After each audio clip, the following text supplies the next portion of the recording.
Hey everybody, we've got a pretty exciting ModulGlock update here today.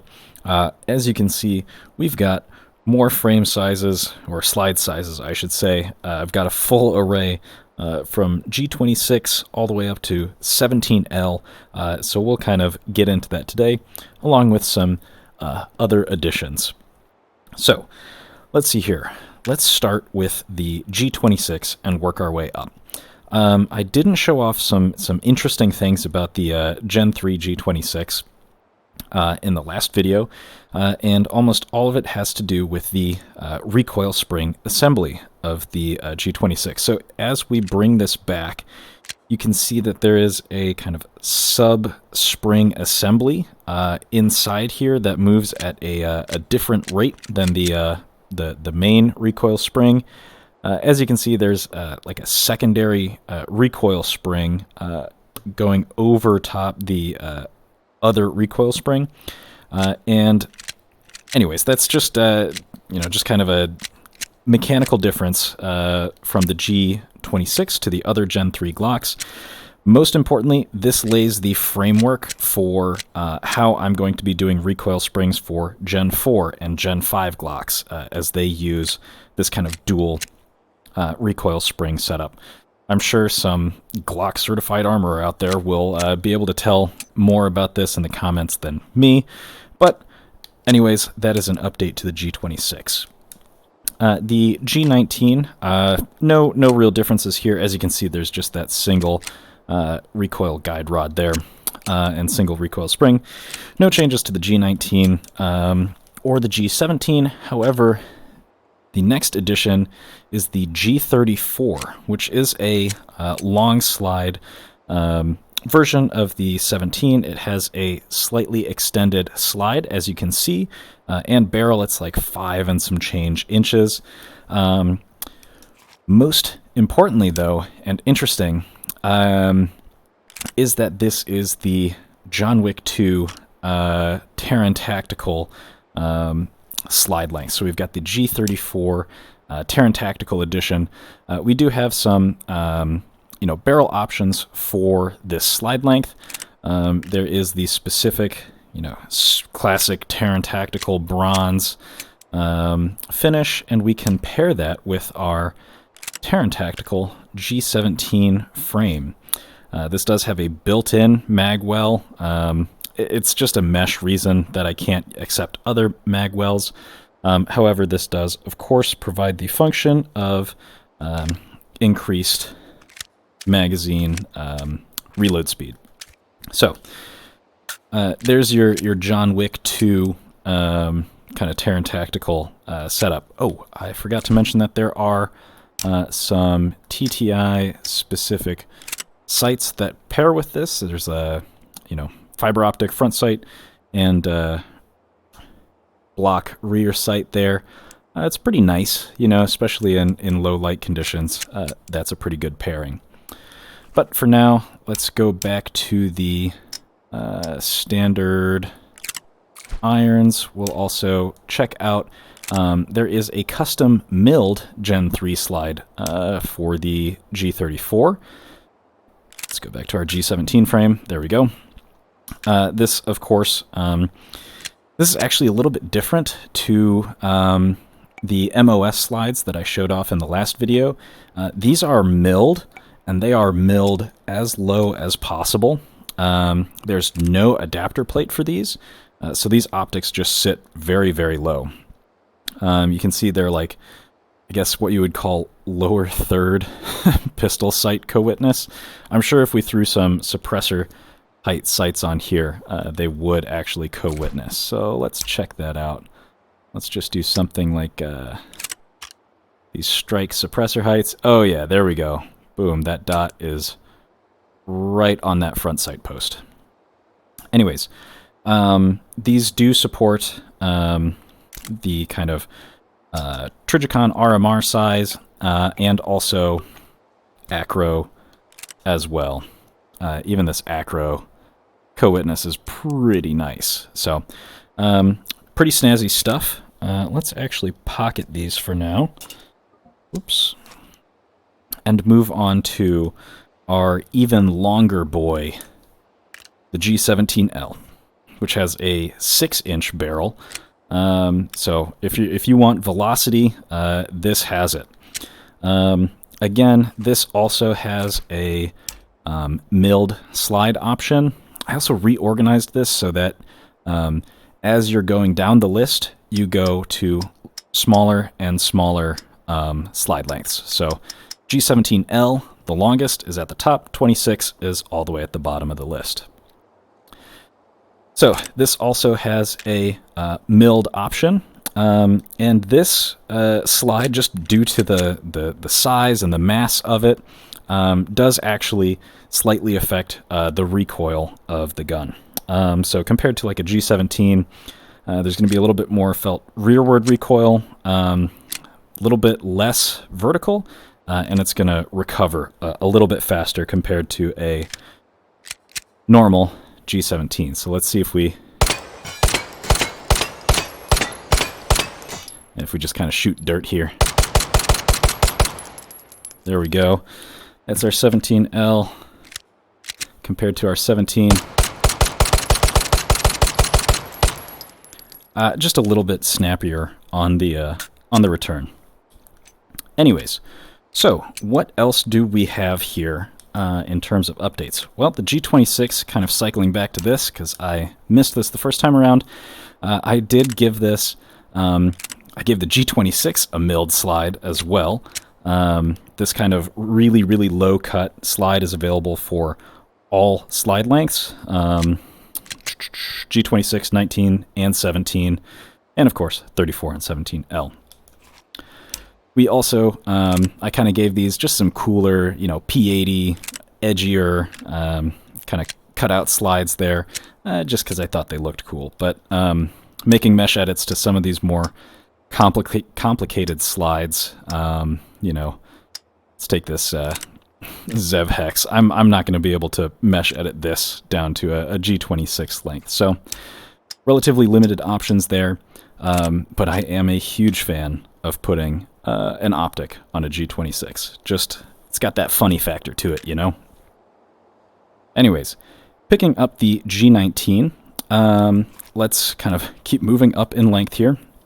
We do have a new magwell, and that is the Raven G19 Freya magwell.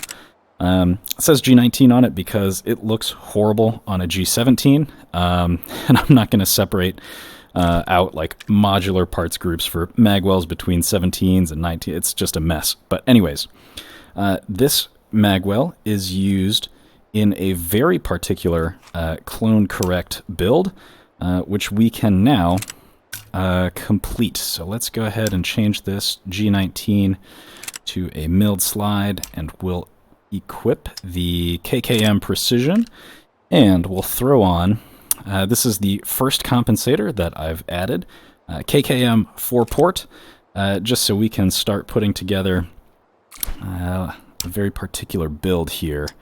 We'll go ahead and throw on some, let's see, we'll just do these Zev suppressor height sights. And then there are two more pieces to this puzzle. One is an RMR. We'll throw that on there. And we'll go ahead and throw a Sure Glow light on there. There we go. Boom. This is the, oh god, what is this? The Roland Special. That's right. I've been hyping it up for so long, and I forgot the name of it. So we'll go ahead and put this together there. Slap a G19 magazine in there. Anyways, I know some folks who are going to go nuts over having this build available to them, so have fun.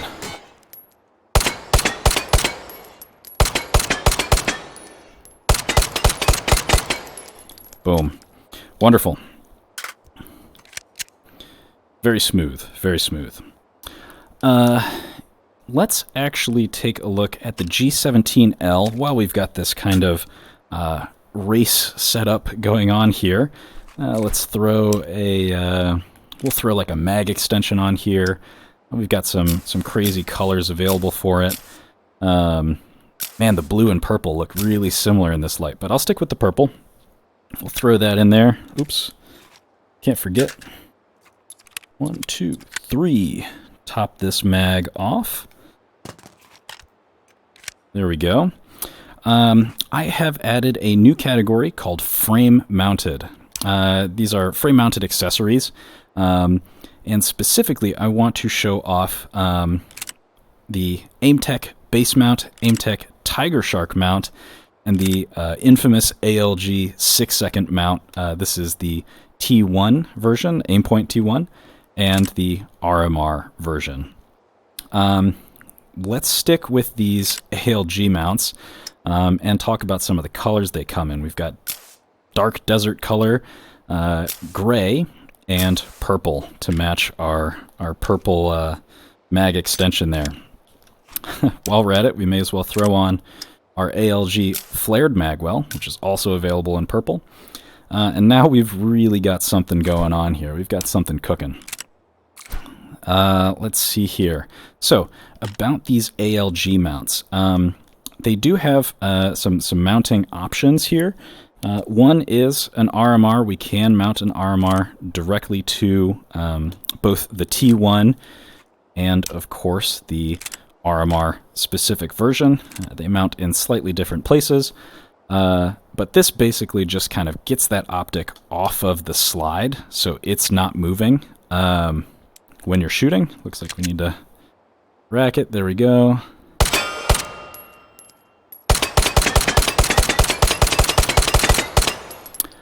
For those of you who really can notice that, there you go.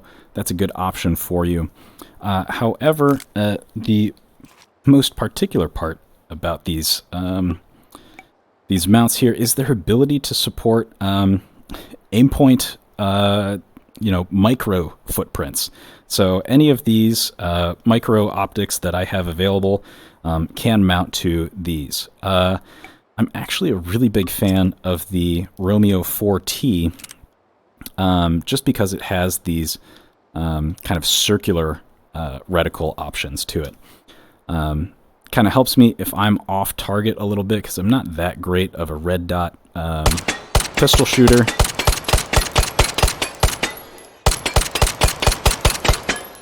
And it has some holds on it as well.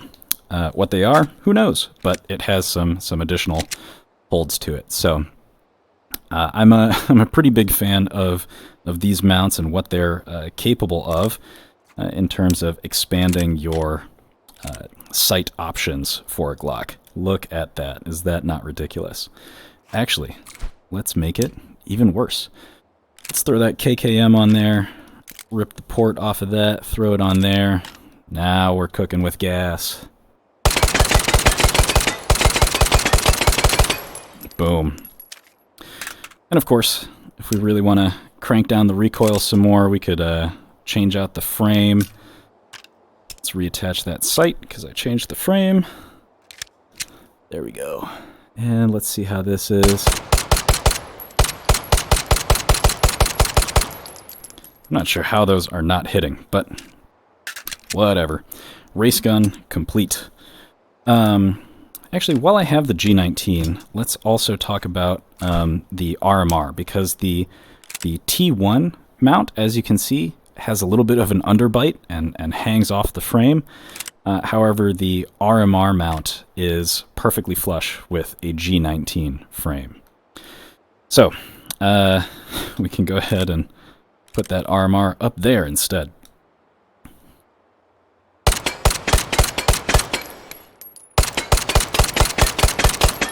Boom.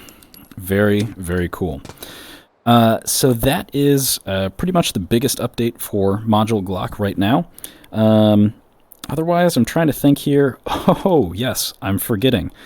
I have added a 31-round magazine. And I have added a very, very cursed Chris Mag X2 plus 23 floor plate. So this is now a 40-round 40-round Glock magazine. So let's go ahead and top this up really quickly. Very, very quickly. There we go. Go ahead and spawn lock that so we don't lose that. And, I don't know, we'll just We'll put like a full auto end plate on this Glock and stick that in there. Throw a acro on it, why not? And we'll just kind of let it rip. Whoops. Gotta charge it.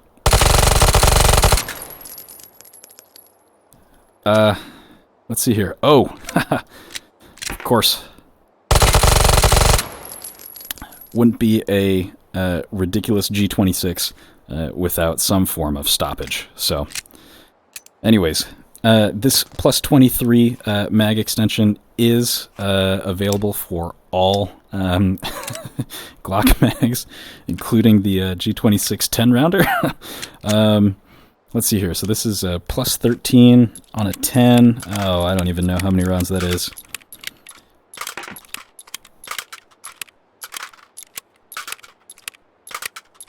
Oh, it just keeps going.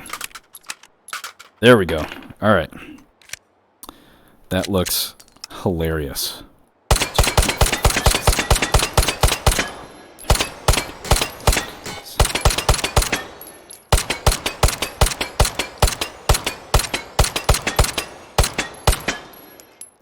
Is that 33 rounds, or am I just bad at math?